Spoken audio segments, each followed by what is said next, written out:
Hello student, आज की class में हम मैथमेटिकल मेथड्स का कुछ क्वेश्चन करने जा रहे हैं, जिसमें से पहला क्वेश्चन हमारा है a bag contains 4 red and 3 blue balls. Two drawings of 2 balls are made without replacement. Find the probability that the first drawings gives 2 red and second gives 2 blue ball. यहाँ पे एंड दिया हुआ है 2 red and second gives 2 blue ball. इसका मतलब है हमें निकालना है probability of A intersection B, और A intersection B is equal to होता है P A into P B upon A. P B upon A यहाँ पे इसलिए लेने की ज़रूरत पड़ा क्योंकि विदाउट रिप्लेसमेंट है, मतलब जितना निकल गया उसके बाद जो रेस्ट बचा हुआ है उसमें से हमें निकालना है। इसके लिए तो यहाँ पे मैंने लिखा है a bag contain 4 red and 3 blue balls, P A intersection B is equal to P A into P B upon A. तो अब यहाँ पे हम मानेंगे कि ए क्या है और बी क्या है। तो A is the event such that the first drawing will give 2 red ball, उसके लिए माना। और बी हमारा है B is the event such that the second drawing will give 2 blue ball. तो अब यहाँ पे सबसे पहले प्रोबेबिलिटी ऑफ ए निकाल लेते हैं, फिर probability of B upon A निकाल लेंगे। तो probability of A is equal to हो गया, ए हमने माना है 2 रेड बॉल को। टोटल रेड बॉल हमारे पास 4 है, 4 में से हम 2 निकालेंगे और फिर टोटल बॉल अगर हम देखते हैं तो 4 रेड बॉल है, 3 ब्लू बॉल है, टोटल 7 हो गया।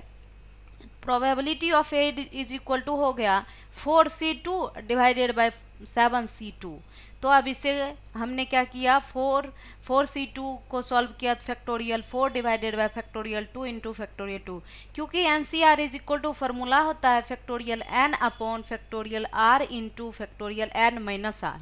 उसी फार्मूले पे ऊपर भी और नीचे भी मैंने तोड़ा है। अब ये कट के हमारा पी ए जो आ गया वो आ गया 6 अपॉन 21। फिर वैसे ही पी बी अपॉन ए निकाल लेंगे। अब क्या है कि जो बी अपॉन ए करेंगे तो बी हमने जो माना है वो माना है कि B is a event such that second drawing ball give 2 blue ball. अब बॉल जो हमारा ब्लू बॉल जो है वो 3 है, 3 में से हम 2 निकालेंगे। अब टोटल हमारे पास 7 बॉल था, 7 बॉल में से 2 बॉल निकल चुका है, मीन्स रेस्ट हमें 5 बॉल बचा है। तो इसीलिए B upon A is P B upon A is equal to मैंने लिखा 3c2 डिवाइडेड बाय 5c2। फिर इसे भी एनसीआर वाले फार्मूले से ऊपर भी नीचे भी मैंने सॉल्व किया। सॉल्व करने के बाद P B upon A is equal to आया 3/10। अब P A intersection B is equal to ऊपर भी लिख रखा है P A into P B upon A. तो अब पी ए का भी वैल्यू और पी बी अपॉन ए का भी वैल्यू डाल दिया। सॉल्व करके ये हमें आया 3/35, और इसको जब डिवाइड किया तो ये हमें आया 0.0857। तो इसीलिए हमारा answer hence P A intersection B is equal to 0.0857, यही हमारा फाइनल आंसर हो गया। दूसरा क्वेश्चन कह रहा है कि let the function F such that R to R defined by F X is equal to X plus 5 and G such that R to R defined by G X is equal to 5 minus X. Define F upon ji and ji upon F. अगर हम बात करते हैं F x के लिए तो x plus 5 is equal to अगर 0 हम लेते हैं तो एक्स इज इक्वल टू -5 आ जाता है, और जी एक्स हमारा 5 माइनस एक्स है। तो यहाँ पर 5 minus x is equal to 0 करते हैं तो एक्स हमारा 5 आ जाता है। तो यहाँ पे मैंने लिखा G1 is at the point x is equal to 5 and F1 is at the point x is equal to -5।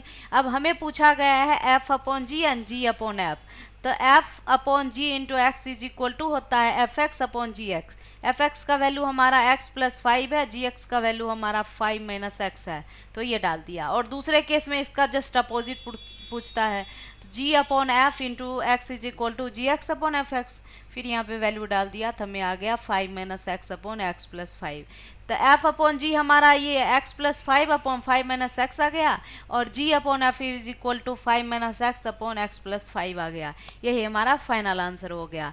अगला क्वेश्चन हमारा पूछता है find the mean and variance of 1 2 3 dot dot dot n, और एन जो है वो natural number है। तो सबसे पहले मीन निकाल लेते हैं, फिर वेरिएंस निकालेंगे। तो mean is equal to formula होता है, ये जो है एन नेचुरल नंबर, इसको यहाँ पे मैंने लिखा first n natural numbers is equal to 1, 2, 3, dot dot dot N.